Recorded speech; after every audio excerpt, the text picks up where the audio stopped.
Hey, what's up guys? Jerome here from the Bonsai Supply. And if this is your first time finding this channel, welcome. I am so happy that you have found us.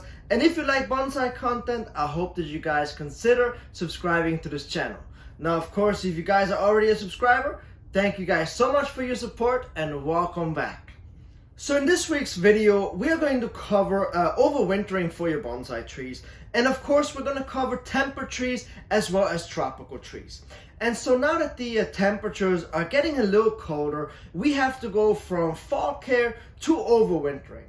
And so that can be a very scary task, especially if you guys are new into bonsai. So I hope that with this video, we can clear up any confusions and hopefully make it as easy as possible to understand.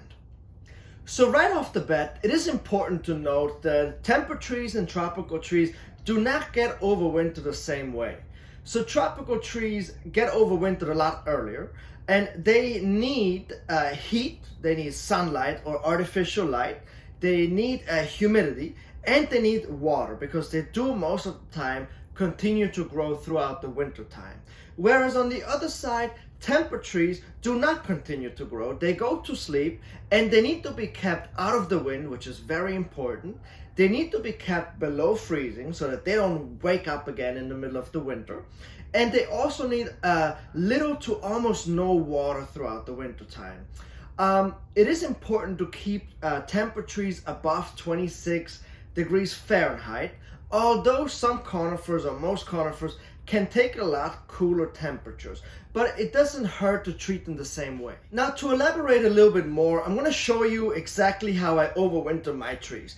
And if this might not apply to you specifically or exactly, you can take some of the things that I say and adjust them to fit your own needs to overwinter your own trees successfully. Now, starting off with the tropical trees, because those are the trees that I overwinter and protect first. So I start to move my tropical trees when the night temperatures are steadily in the lower 60s. And even though they can take temperatures all the way down to the lower 50s, I prefer to move them earlier, and here is why. Now, my tropical trees grow, right?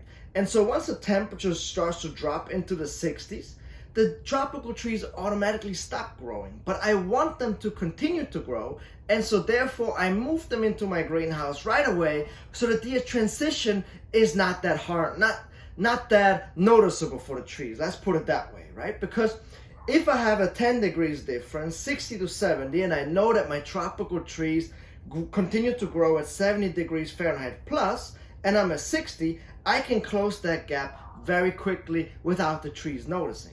However, once I drop down to 50 and my tropical trees have decided I'm going to shut down for the winter, I'm not going to continue to grow, it is a little bit more challenging to bring them back into the growing mode. Now, it is important to note that once you move your tropical trees from the outside into your greenhouse or wherever you overwinter your trees, it is quite interesting because some trees, they lose all of their leaves. So as soon as you move them, they lose all of the leaves and they start to pout or they stop growing. They just stop growing, and that's because the different temperature, the different climate, right? We're moving it from the outdoor light and climate into an enclosed space where the climate is completely different. The light is filtered, there's not as much humidity probably, there's not that fresh wind, so automatically some trees start to shut down.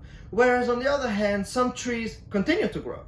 And so I have to make sure that I treat them differently from each other. So the trees that lose all the leaves or shut down and don't continue to grow, I back off of them. So I slow down the watering, I don't continue to fertilize them, I don't even trim them, I just leave them alone, and I just want to make sure that the soil is still slightly moist.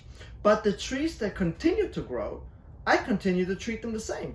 If they continue to grow, I continue to water, continue to fertilize, I continue to trim, I continue to work them because they have adjusted to the climate, to the new environment that I have introduced to them, and they are fine with that environment. So I just continue to to push them and to train them as I regularly would if they were out. So now this brings me to when I set up this greenhouse, when I built it, I purposely built it underneath a very large deciduous tree, and that's with good reason.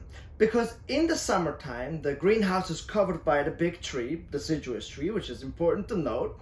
And so the greenhouse is cooler during the summertime, but then in the wintertime, when the big deciduous tree loses all of its leaves, the greenhouse gets exposed to full sunlight, which is perfect for my tropical trees because they love a lot of sunlight.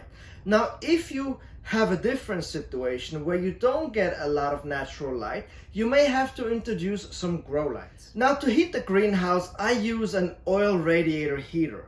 That's the most cost-effective way that I have found to heat your greenhouse.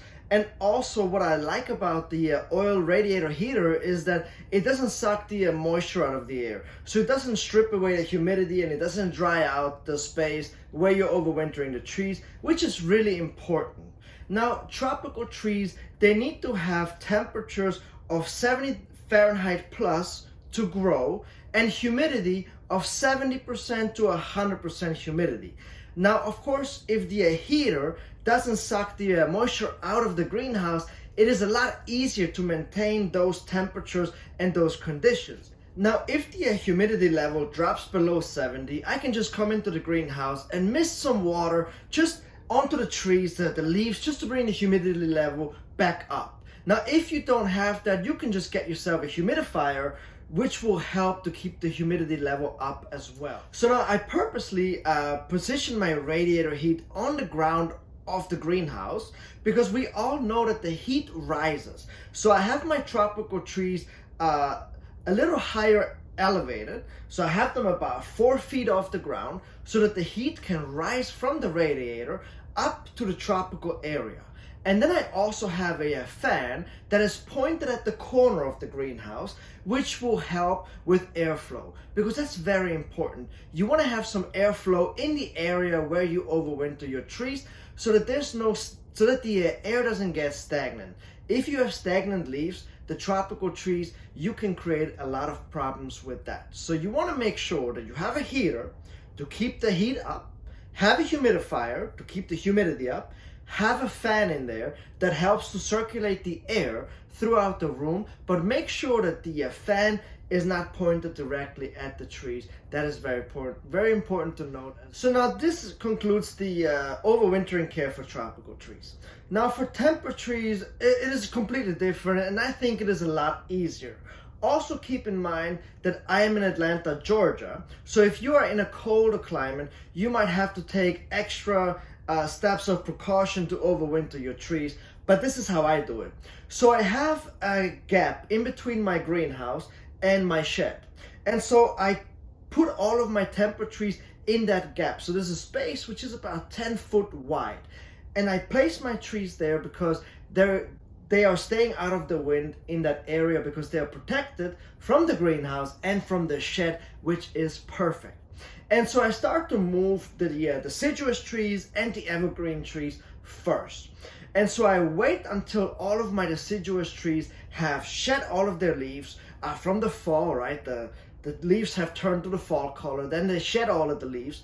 That's when I go ahead and take the deciduous trees and my evergreen trees, such as azaleas, and I move them into that space in between my shed and the greenhouse. So when I move my deciduous and evergreen trees, I set them right on the ground in between those two buildings, and then I cover the pot with leaves that I have collected from bigger trees that have shed their leaves. I collect those leaves that have fallen on the floor, and I cover the pot to insulate them. Now, obviously, if you don't have leaves, you can also use straw, pine bark chips, just something to cover the pots and to insulate the root ball and just to keep it warm, right? And the reason why I set my trees on the ground is because so that the root ball still gets heat from earth, and they're also out of the wind by being on the ground, so it's much easier to insulate them, and that's very important.